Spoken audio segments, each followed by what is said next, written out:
Dear learners, welcome. The purpose of this video is to improve your listening skills, and it helps you understand the story by providing vocabulary. There are also some comprehension questions and a quick competition that you can answer. By the way, enjoy this video, and I hope you like the story. Okay, let's begin. Island of the Blue Dolphins by Scott Odell. Vocabulary Review, Chapter 8. Catch. To stop and hold a moving object or person, especially in your hands, or to find and stop a person or animal that is trying to escape. Hope. To want something to happen and think that it is possible. Pack. To put something into a bag, box, etc. Entrance. A door, gate, etc. by which you can enter a room, building or place. Hide. To put or keep somebody or something in a place where they or it cannot be seen or found. Stay. To continue to be in a particular place for a period of time without moving away. Hurry. To move or act quickly because there is not much time. Tie. To attach two or more things together using string, rope, etc. To fasten something with string, rope, etc. Chapter 8. The Return of the Elusists.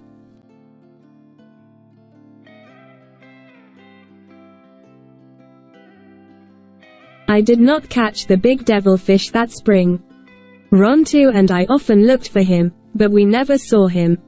Summer came and one morning I said to Rontu, "We haven't enough time to hunt for the devilfish anymore.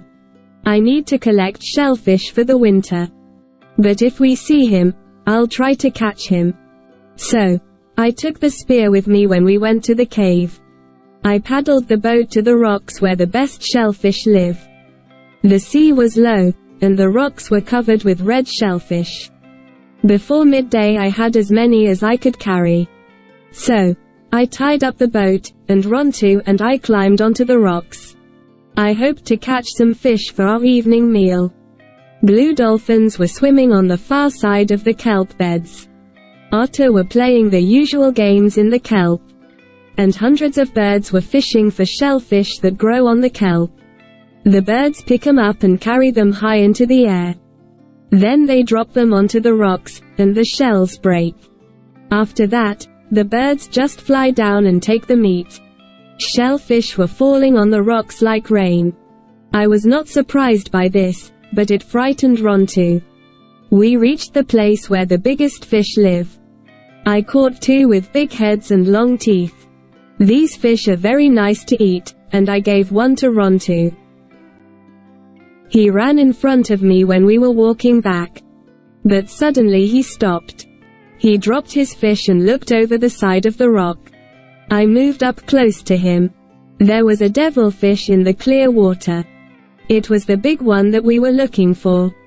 Rontu did not move or make a sound.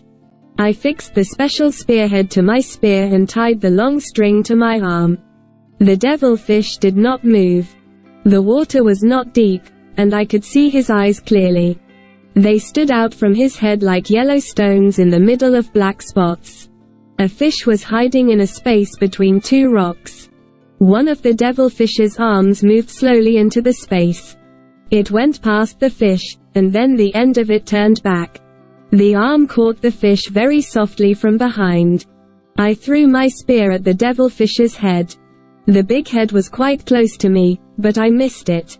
A black cloud shot from the devilfish and hid it. All I could see was the arm holding the fish. The spear came up to the top of the water. The end of the spearhead was not there. Suddenly the string was pulled fast through my fingers. I knew then that the devilfish was hurt. And he was swimming away with the spearhead in his body. Rontu was jumping about at my side. The string was a long one, but very soon it grew tight on my arm. I held it and jumped across the space between the rocks. The devilfish was pulling hard. I did not want him to break the string, and so I let him pull me slowly. He was moving towards the cave. If he reaches it safely, he will hide there, I thought. and I shall never be able to pull him out. We went slowly until we almost reached the cave. I had to stop then. The string grew very tight and cut my arm. I did not feel the cuts, but I saw the blood. Suddenly the pulling stopped, and the string seemed to be free in the water. I thought that it was broken. But the devilfish was turning away from the cave towards some other rocks. He was looking for a safe place to hide. The water was not very deep. He pulled the string tight, and I climbed down off the rocks. The water reached just below my chest. There was a bank of sand not far from the rocks, and I began to walk slowly towards it. Rontu was swimming along next to me. I reached the bank before the devilfish could hide himself between the rocks. I pulled in some of the string. He turned then and swam back towards the cave.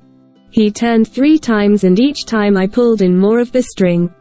At last, he came closer to the beach. I pulled the string hard. The big devilfish landed on the sand. But he was not dead. Before I could do anything, Rontu attacked him. And 3 of the long arms tied themselves round his neck. Devilfish are only dangerous when they are in the water. But they can hurt even on land. They are very strong and do not die quickly.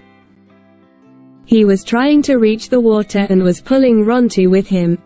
I could not use the string because it was around Rontu's legs. But my knife was tied to my skirt. I used this when I was collecting shellfish. I untied it quickly and ran to the devilfish. One of the long arms hit my leg and burned it. Rontu was biting through another arm, but the broken piece was not dead. The great head lifted. The yellow eyes looked at me. The mouth opened and shut. I attacked the devilfish with my knife. The arms fixed themselves around me. I felt 100 bites in 100 different places. Again and again, I cut into the big body. And then the arms grew weak and freed me. The devilfish was dead. I was too tired to do any more. I could not pull the body through the water. I left the boat where it was. But I cut the spearhead out of the devilfish and collected the string. I also found the spear. This spear was too good to leave in the sea. It was dark when Rontu and I reached the house. Rontu had a bad bite on his nose, and I had many cuts. Before winter came, I saw 2 more big devilfish. But I did not try to catch them.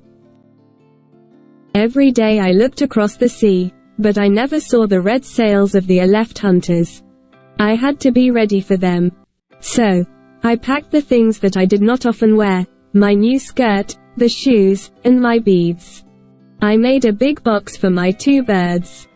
I collected many shellfish and dried them on long shelves. I also caught hundreds of small fish and hung them from the roof. These little fish burn brightly when they are dry.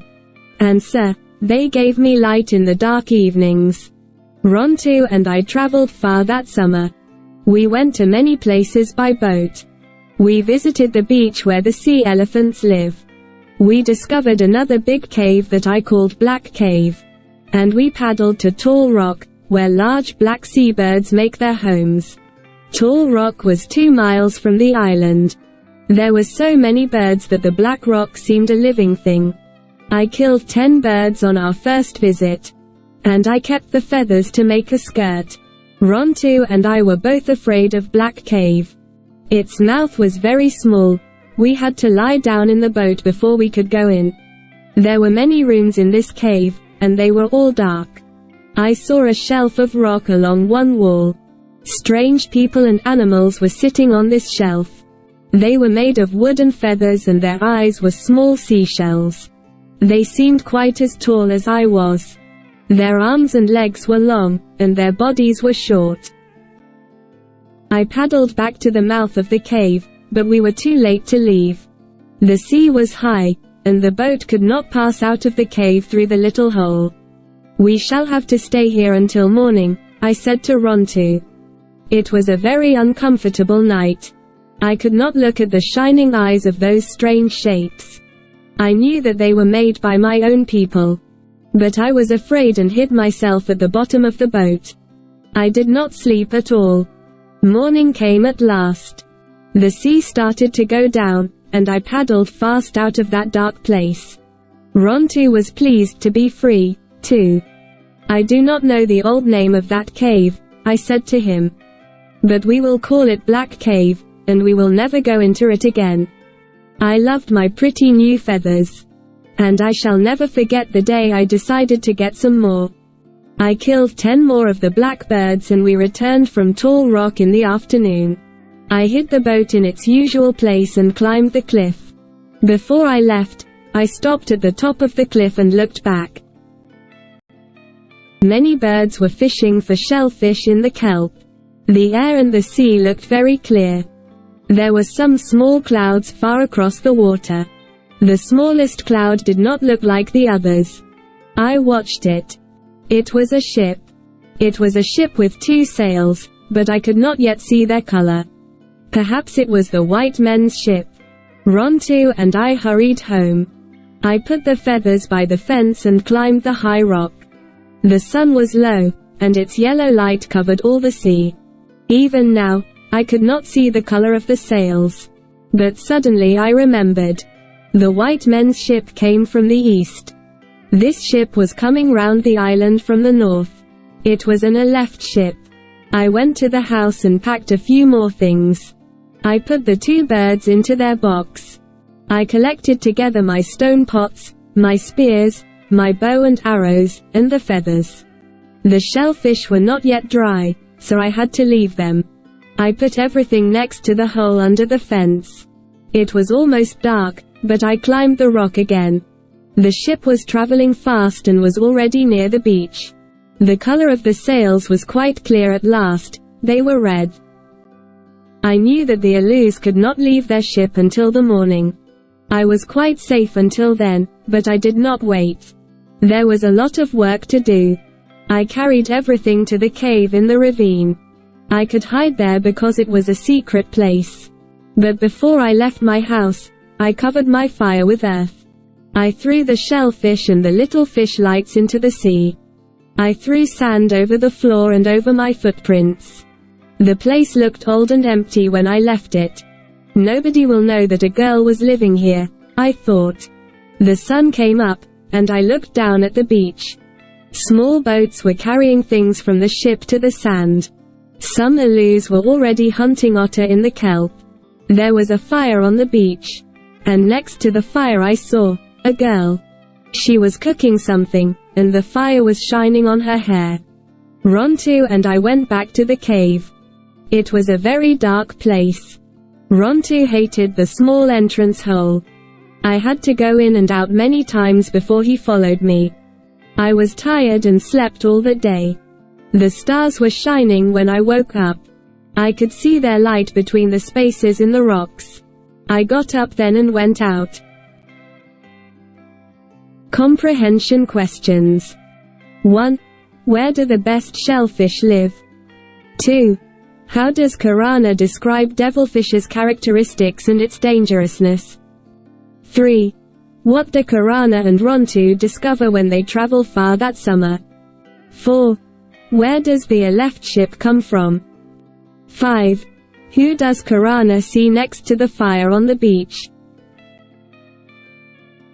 Quick competition.